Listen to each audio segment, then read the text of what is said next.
রাধে রাধে, শ্রী রাধারানীর ভোজনালয়ে স্বাগতম। আজকে ঝিঙে আলু দিয়ে একটা অসাধারণ স্বাদের রেসিপি তোমাদের সাথে শেয়ার করব। খেতে কিন্তু দুর্দান্ত হয়ে থাকে, ভাত দিয়ে খুব ভালো লাগে। এইভাবে যারা এখনও ঝিঙে আলুর এই রসা রেসিপি ট্রাই করে দেখোনি তারা অবশ্যই একবার হলেও ট্রাই করে দেখো। ভালো লাগলে অবশ্যই কমেন্ট করে জানিও। আর যারা এখনও আমাদের এই চ্যানেলটিকে সাবস্ক্রাইব করে পাশে থাকোনি তাদের অনুরোধ রইল চ্যানেলটি সাবস্ক্রাইব করে অবশ্যই পাশে থাকার জন্য। আর যারা আমার এই রেসিপিটি ফেসবুক পেজ থেকে দেখবে সেই সমস্ত বন্ধুদেরও অনুরোধ রইল পেজটি ফলো করে লাইক করে পাশে থাকার জন্য। আজকের এই রেসিপির জন্য প্রথমেই মশলাটা রেডি করে নিচ্ছি। অল্প একটু দিয়েছি আদা, দিয়েছি একটা গোটা টমেটো, দিলাম হাফ চামচের মতন গোটা পোস্ত, আর দিলাম হাফ চামচের মতন জিরে গুঁড়ো, আর দিচ্ছি হাফ চামচেরও অল্প একটু তিল, গোটা তিল, আর দিয়েছি অল্প একটু জল। এবার এটা একদম একটু স্মুথ করে বেটে নিতে হবে। আর এখানে প্রথমে সবজিটা বানিয়ে রেখেছিলাম, ঝিঙে আর আলুটা লম্বা লম্বা করে বানিয়ে রেখেছি। আর প্রথমেই ভেজে নেব বড়িগুলোকে। তাই কড়ার মধ্যে বেশ খানিকটা পরিমাণ সর্ষের তেল দিয়ে দিয়েছি। আমরা কিন্তু এতটা পরিমাণ তেলে পুরো রান্নাটা করব না। বড়িটা একটু ডিপ ফ্রাই করে ভাজলে বড়িটা খুব ভালোভাবে ভাজা হয়, এই কারণে বেশ খানিকটা পরিমাণ তেল দিয়ে আগে বড়িটা ভেজে তুলে নিয়েছি। তারপর তেলের পরিমাণটা কিন্তু কমিয়ে দিয়েছি। এবার দিয়ে দিচ্ছি ফোড়ন হিসাবে রাঁধুনি ফোড়ন, আর দিলাম গোটা কালো জিরে। অবশ্যই রাঁধুনি আর গোটা কালো জিরে আর একটু শুকনো লঙ্কা দিয়ে আজকের এই রেসিপিটা রান্না করে দেখবেন, তাহলে খেতে সত্যি খুব সুন্দর হয়ে থাকে। তারপর দিয়ে দিচ্ছি লম্বা করে বানিয়ে রাখা আলুগুলোকে। এবার আলুটাকে লবণ আর হলুদ দিয়ে একটু লালচে লালচে করে ভেজে নেব। যে কোনো সবজি রান্নাতেই যদি সবজিটা একটু টাটকা হয়ে থাকে তাহলে কিন্তু সেই সবজির স্বাদটা খুব ভালো হয়। তাই আজকের এই ঝিঙে আলু সবজির রসাতে তোমরা চেষ্টা করবে যেন ঝিঙেটা একটু টাটকা হয়, তাহলে এই রেসিপির স্বাদটা খেতে ভালো হবে। আর যারা ঝিঙে খেতে ভালোবাসেন তারা অবশ্যই একবার হলেও এইভাবে ঝিঙের এই রেসিপিটা করে দেখবেন। এখন অল্প একটু লবণ আর অল্প একটু হলুদ দিয়ে বেশ লালচে লালচে করে আলুটাকে ভেজে নিচ্ছি।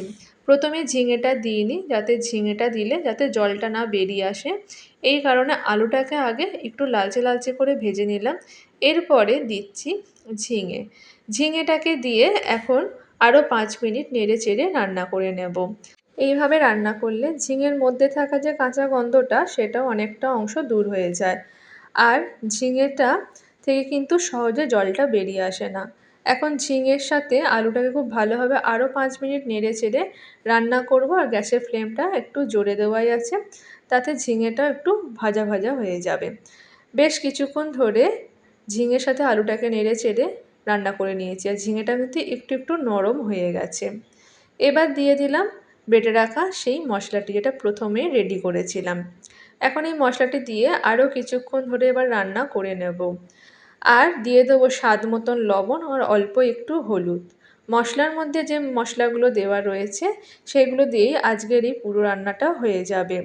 আর যে ফোড়ন দিয়েছি সেই স্বাদেতেই আজকের এই পুরো রান্নার স্বাদ হবে। এরপর অল্প একটু লবণ আর অল্প একটু হলুদ দিয়ে এখন সুন্দর মতন রান্না আরও কিছুক্ষণ ধরে করে নেব, যতক্ষণ না তেলটা ছেড়ে আসছে। আর মশলাটাও এইভাবে রান্না করলে মশলার যে কাঁচা গন্ধটা আছে সেটাও বেশ চলে যায়, আর একটু ভাজা হয়ে গেলে মশলাটা আর একটু টেস্ট হয়ে যায়। তো এইভাবে কিছুক্ষণ সময় নিয়ে রান্না করার পর বেশ শুকনো হয়ে গেছে, আর তেলটাও অল্প অল্প ছেড়ে দিয়েছে। এখন দিয়ে দেব আরও বেশ কিছুটা পরিমাণ জল। জল দিয়ে ভালো করে মিশিয়ে নেব, আর মিশিয়ে নেওয়ার পর দিয়ে দেব এর মধ্যে ভেজে রাখা আগে থাকতে সেই বড়িগুলোকে, আর দিয়ে দেবো ঢাকনা। ঢাকা দিয়ে আরও কিছু 5 মিনিট মতন হতে দেব। গ্যাসের ফ্লেমটা লো টু মিডিয়ামের মধ্যে রেখে এখন আরও কিছুক্ষণ সময় নিয়ে রান্নাটি করে নিতে হবে। খুবই সাধারণ রান্না, তবুও এইভাবে যদি রান্না করা হয় তাহলে ঝিঙে আলুর এই রসার স্বাদটা কিন্তু সত্যি দুর্দান্ত হয়ে থাকে। গরম ভাতের সাথে এই ঝিঙে আলুর রসাও খুব সাধারণ দিনেও অসাধারণ করে দেয়। 5 মিনিট পর ঢাকনা খুলে ফেলেছি। আলু আর ঝিঙে খুব সুন্দর নরম হয়ে গেছে, আর বড়িটাও বেশ সুন্দর নরম হয়ে গেছে। এইরকম অল্প অল্প একটু রস আর অল্প অল্প একটু শুকনো মানে গা মাখা হলেই নামিয়ে নিতে হবে। আর রেডি হয়ে গেছে আজকের এই ঝিঙে আলুর রসা।